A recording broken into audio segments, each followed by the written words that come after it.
இப்பதான் Jailer 2 release date announcement video பார்த்துட்டு வந்தேன்.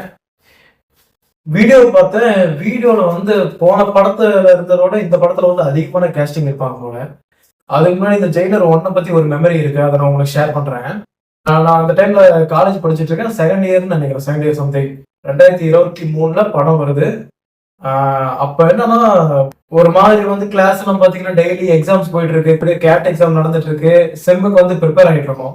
அந்த டைம்ல என்ன பண்றதுன்னா அன்னைக்கு ஒரு முக்கியமான எக்ஸாம் இருக்கு எனக்கு. அன்னைக்கு இந்த படம் ரிலீஸ் ஆயிருக்கு. சரி, ஓகே, படிப்பு நமக்கு செட் ஆகல, அது வேற விஷயம். நான் யோசிச்சது என்னன்னா, மைண்ட் ரொம்ப ஸ்ட்ரெஸ்ஸா இருக்கு. சரி, ஓகே, அந்த ஜெயிலர் படம் ரிலீஸ் ஆகுது, போய் என் ஃப்ரெண்ட்ஸோட சேர்ந்து பார்க்கலாம் அப்படின்ட்டு ஒரு மைண்ட் செட்ல இருந்தேன். ஃப்ரெண்ட்ஸை யாரும் கூப்பிட்டேன், படம் யாரும் வரல. ஆனா பாத்தீங்கன்னா எனக்கு அன்னைக்கு காலேஜ் போறதுக்கு மைண்ட் செட் இல்லை.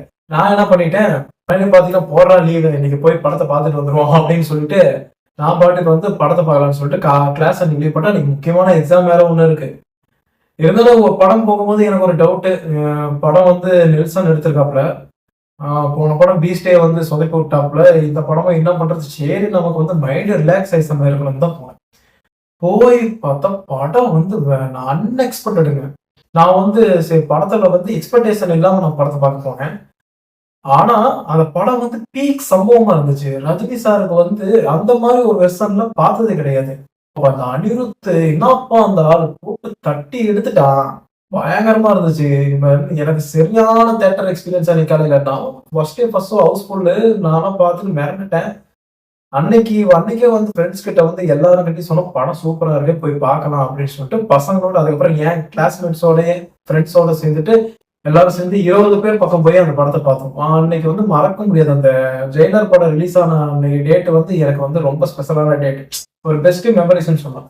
அதே மாதிரி இந்த படமும் அமையும் நினைக்கிறேன். இப்போ காலேஜ் முடிஞ்சு அதுவும் விட்டுருங்க. ஃப்ரெண்ட்ஸோட போய் பார்ப்பேன். ஆனா படம் எப்படி இருக்குன்னு தெரிய போதில்ல. இந்த படமும் பார்த்தேன். அனிருத் பிஜிஎம் இங்கிலீஷ் வெர்ஷனால லிரிக்ஸ் போட்டு அடிச்சு நவுத்தி இருக்காரு. இது என்ன லாங்குவேஜ் தெரியல, ஸ்டார்டிங்ல வருது. அதுவும் பயங்கரமா இருக்கு. நீங்களும் இந்த படத்துக்கு வெயிட் பண்ணிட்டு இருப்பீங்க, நான் ஹோப்ல இருக்கேன். நானும் இந்த படத்துக்கு ரொம்ப ஹோப்ல இருக்கேன். படம் கண்டிப்பா சூப்பரா வரும். தமிழ் சினிமாக்கு இன்னொன்னு 1000 கோடி படம் ஒண்ணு கூட வரல. மேபி இந்த படம் 1000 கோடிக்கு அமையலான்னு ஹோப் இருக்கு. படம் நல்லா இருந்துச்சுன்னா கண்டிப்பா இது எல்லாமே அச்சீவ் பண்ணும். அனிருத் சும்மாவே தலைவருக்குன்னா வச்சு அடிப்பாப்புல போட்டு செய்வாரு. இந்த படத்துல என்ன செஞ்சு வச்சிருக்குன்னு தெரியல. இப்ப எக்ஸ்பெக்டேஷனா இருக்கு, போய் பார்க்கலாம். வீடியோ வந்திருக்கு, போய் பாருங்க. எல்லாரும் பார்த்துட்டு உங்களோட ரியாக்ஷன்ஸ் என்னன்னு என்கிட்ட சொல்லுங்க.